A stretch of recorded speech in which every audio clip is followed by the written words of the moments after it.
Hello, welcome to this channel. My name is Josh Morris, and today I'm going to tell you 4 hacks on how to market your Amazon products in 2021. So if you have Amazon products that you want to sell or you want to start selling on Amazon in the future, then stick around and watch this whole video.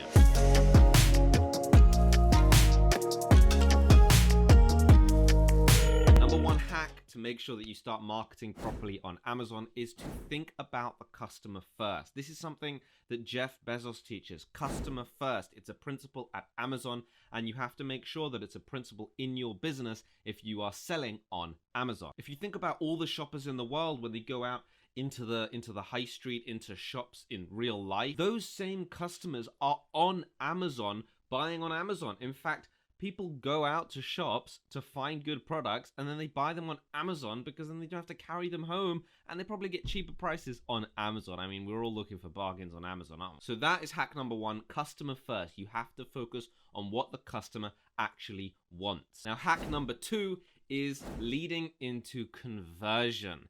So you want to focus on things like product quality, product packaging, your images, the copy in your listing, the brand that you've created. And again, going back to the first hack, if you're thinking about customers first, then how do all of those things, the packaging, the product quality, the images, the brand, all of that stuff, how does that work with the customer?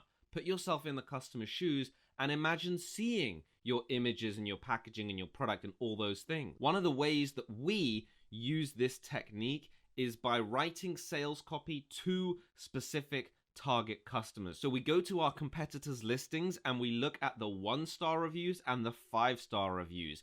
And we start, when we write the copy for our listing, we write to those customers. So if a customer has a 5-star review and says, I love this product because of this feature, then we write in our copy, you're going to love this product because of this feature. Or if a customer leaves a 1-star review saying, I hate this product because it didn't have this feature or this broke, then we say, we make sure that we fix this problem in our product. Right? So you're always talking to that customer, putting that customer first and making sure that that is where you lead into conversion. That's how you actually convert more sales, is by giving the customer what they actually want. Number 3 is you have to start getting more reviews. Nothing works better than social proof, and you don't even need thousands of reviews. You just need a handful of reviews, even just a few, 3, 5, 10, whatever, 5-star reviews can blow you up to the top of Amazon. You can do really, really well with just a handful of good reviews. So how do you get more reviews? Well, you can only get reviews from customers who purchase. So you could start doing discount deals and give away products at a massive discount, because then at least they purchase and you can ask them for a review. And you also, another way to get review is to put a slip in your product so that the customers who receive the item, they get a little slip saying, would you please leave a review? Now, there's a little trick that if you say that you're a home-based business, you're a small startup, home-based business, then please give us a review because every review counts. That type of thing can really, really help you get reviews because, again, you're connecting to your customers. Your customers feel like they're buying from a small business and not a corporate global entity that Amazon is.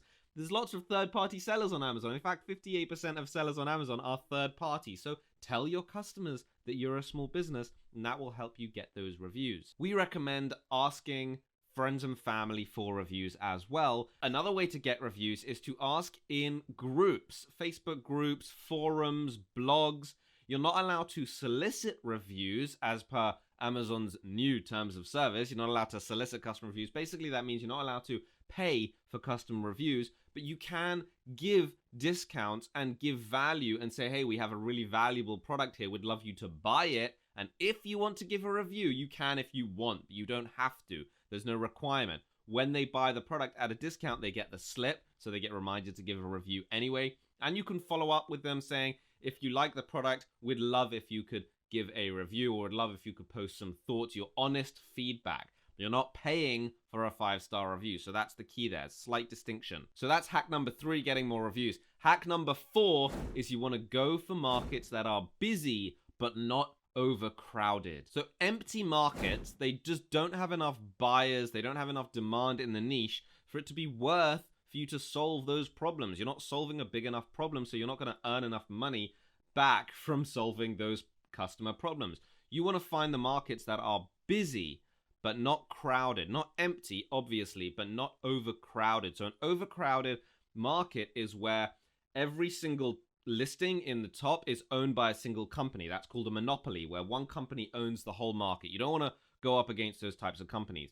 The other type is where the first 30 items or whatever, they're really highly optimized. They're really, really good.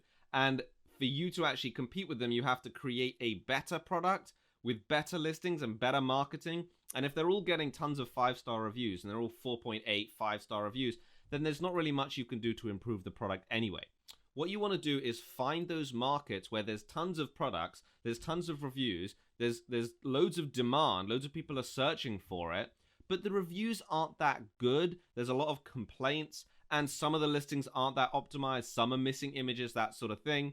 So it's busy, but it's not crowded. And on those type of listings, you've got pages and pages of good options of products, bad options of products, and you can come in there with a great product. Again, customer first, good packaging, good item, good quality, talking to the customer in the copy and in the images and the brand and all these things. Then you can actually stand out in that niche. Those are the niches you want to go after. So that's the fourth hack. Go for busy but not crowded markets, and you'll be able to stand out with a better, higher quality product. When you research products online, you have to have these 4 hacks in mind. The customer comes first. You're always thinking about conversion, how to give value to the customer.